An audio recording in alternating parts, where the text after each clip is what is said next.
Bienvenidos a esta presentación, las representaciones sociales en el ámbito de la salud. En este recorrido, analizaremos en profundidad la estructura, la génesis y las diversas aplicaciones prácticas de este concepto en el campo sanitario. Las representaciones sociales funcionan como una modalidad muy particular de conocimiento, que logra conectar el rigor del saber científico con la cotidianidad del saber popular. Debemos abandonar por completo la idea de que se tratan de simples opiniones aisladas generadas por los individuos. Por el contrario, constituyen verdaderos sistemas cognitivos que construyen e interpretan nuestra realidad cotidiana de manera sumamente activa. Gracias a ellas, los individuos y los distintos grupos sociales logran hacer inteligible tanto su entorno físico como el complejo entramado social en el que habitan. Su función principal y más destacada es transformar lo extraño o desconocido en algo familiar, permitiendo así orientar la conducta de las personas frente a nuevas y desafiantes situaciones. Esta noción ha experimentado una transformación profunda, pasando de ser entendida como una categoría estática a comprenderse como un proceso dinámico de construcción social. Originalmente, el pionero sociólogo Émile Durkheim introdujo la influyente idea de las representaciones colectivas.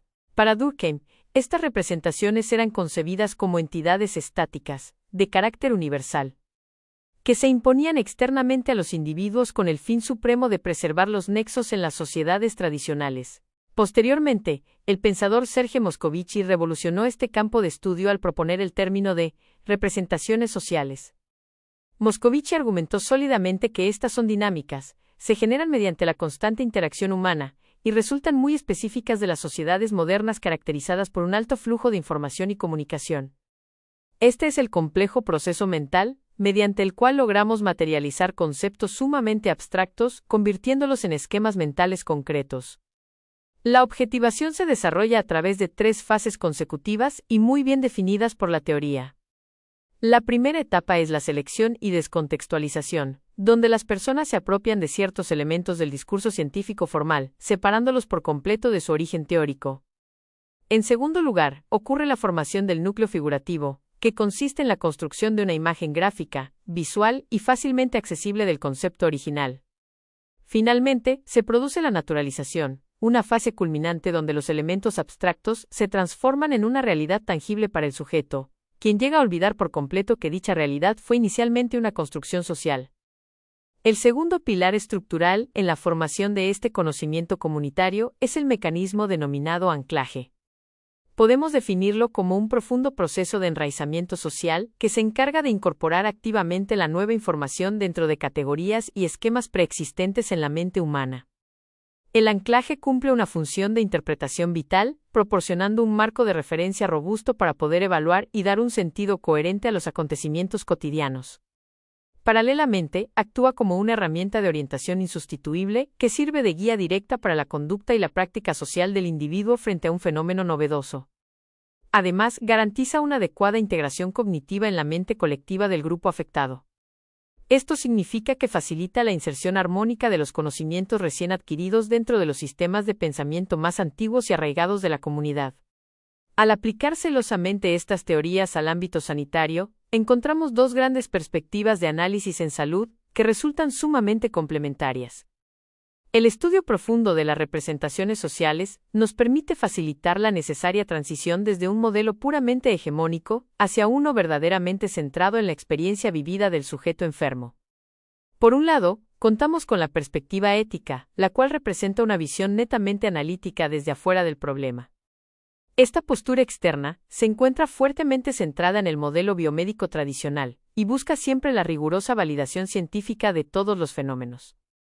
Por otro lado, emerge con gran fuerza la perspectiva émica, que ofrece una visión empática e inmersiva desde adentro de la propia situación. Esta mirada interna se enfoca primordialmente en comprender la experiencia subjetiva, el padecimiento personal y el sentido común que guía al actor social durante su duro proceso de enfermedad. Si diseccionamos con cuidado este constructo teórico, podremos observar claramente la anatomía de una representación en salud. Según revela el análisis documental exhaustivo de los investigadores, existen 4 elementos estructurales fundamentales que componen toda representación social.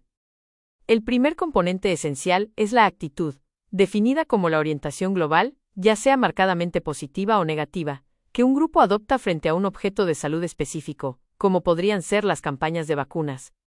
El segundo elemento corresponde a la información, entendida como la suma total de los conocimientos previamente organizados y articulados que posee dicho grupo social.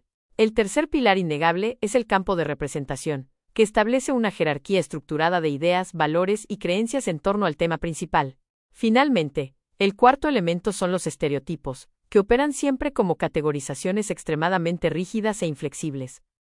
Diseñadas fundamentalmente para facilitar una valiosa economía del pensamiento en la cotidianidad, es imperativo comprender que estos constructos cognitivos están muy lejos de ser elementos puramente estáticos o teóricos.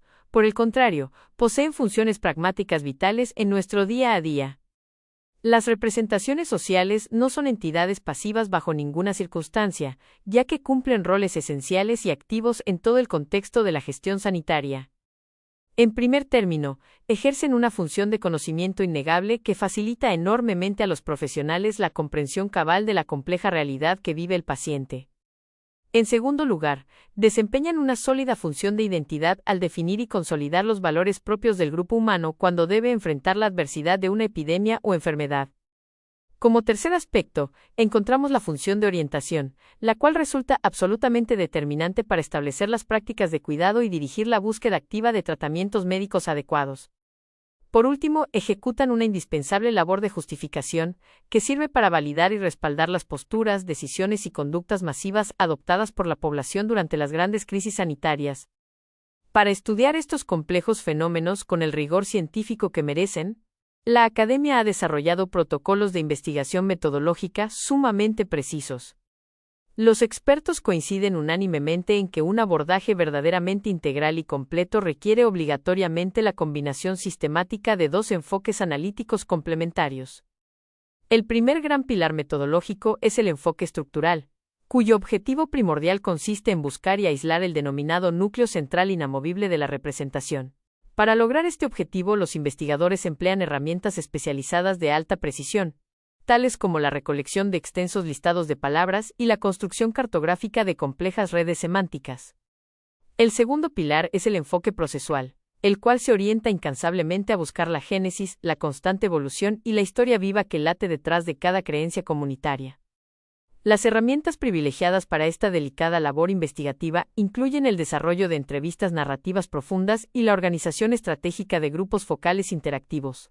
Para ilustrar vívidamente estos áridos conceptos teóricos, analizaremos un revelador caso de estudio llevado a cabo empíricamente en el municipio de Villeta, ubicado en Colombia. En esta comunidad agraria particular, la población local interpreta la sanidad primordialmente como un invaluable capital de trabajo. Sorprendentemente para muchos médicos, la salud allí no se define utilizando parámetros biológicos o de laboratorio tradicionales, sino que se entiende netamente como la capacidad funcional y física real que tiene el individuo para poder trabajar y producir el sustento diario. Las minuciosas investigaciones comunitarias identificaron 3 tipos distintos de causalidades percibidas por los propios habitantes para explicar la aparición de sus padecimientos cotidianos. Primero señalan causalidades endógenas, atribuidas frecuentemente a peligrosos desequilibrios térmicos internos provocados por la exposición extrema al frío o al calor durante sus labores. Segundo, reconocen severas causalidades exógenas fuertemente ancladas en determinantes sociales tangibles, tales como la pobreza extrema, la opresión sistemática y las precarias condiciones de vida habitacionales. Finalmente, existe una profunda e inamovible creencia en causalidades de origen sobrenatural, como la hechicería o el inexorable castigo divino, las cuales se invocan habitualmente para justificar todas aquellas dolencias crónicas y dolorosas que la medicina oficial científica no logra curar ni aliviar. Nuestro siguiente análisis de campo nos traslada a la organización comunitaria denominada Red Puerto Viejo, localizada en la República Argentina. Este impactante caso expone con inusitada claridad empírica la fuerte tensión que surgió entre diferentes modelos de atención durante el desarrollo de una grave crisis sanitaria mundial. Históricamente en este lugar, el modelo base implementado y defendido era la atención primaria de la salud comunitaria, operando diligentemente bajo una lógica eminentemente territorial y de corte fuertemente interdisciplinario. Sin embargo, la repentina e implacable irrupción de la pandemia de COVID-19 provocó un impacto estructural devastador e inmediato sobre esta bien articulada red de cuidados sostenidos. el sistema estatal experimentó un retorno forzado y sumamente apresurado a la clásica lógica biomédica de emergencia estricta, marginando todo el loable trabajo preventivo que se venía realizando.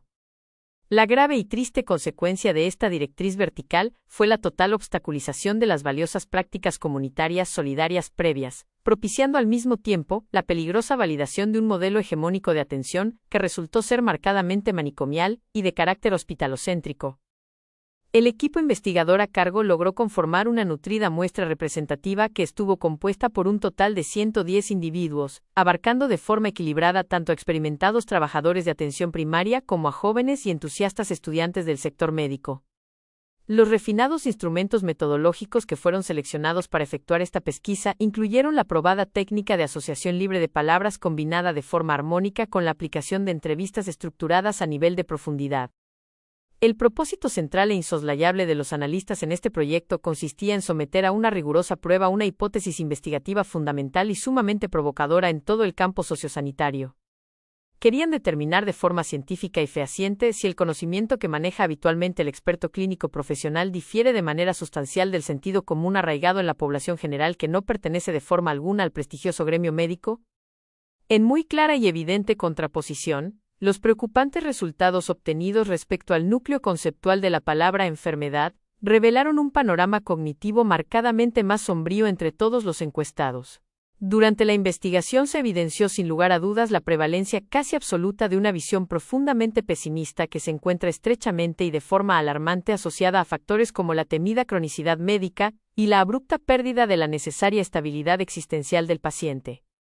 Los rigurosos análisis semánticos y lingüísticos determinaron inequívocamente que el núcleo central inamovible de esta particular representación está cimentado de forma sumamente sólida en la muy abarcadora idea del malestar generalizado.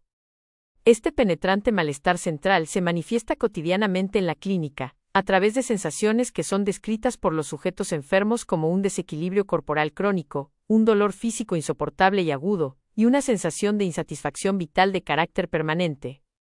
Rodeando como un aura este núcleo tan negativo, el vasto campo representacional adyacente se nutre casi a diario de imágenes y de múltiples conceptos sumamente dramáticos y dolorosos para el ser humano, tales como el franco deterioro físico del cuerpo, la ocurrencia intempestiva de tragedias imprevisibles, el siempre inexorable miedo a la muerte temprana, y la constantemente latente amenaza de los invisibles factores de riesgo ambientales. La principal y con diferencia más preocupante implicación derivada directamente de este hallazgo científico es que dicha visión marcadamente fatalista e invalidante puede, inadvertidamente y de forma silenciosa, permear y condicionar negativamente toda la conducta y el trato del profesional de la salud ante el paciente vulnerable, afectando muy severamente sus legítimas expectativas de recuperación clínica y rehabilitación integral a largo plazo.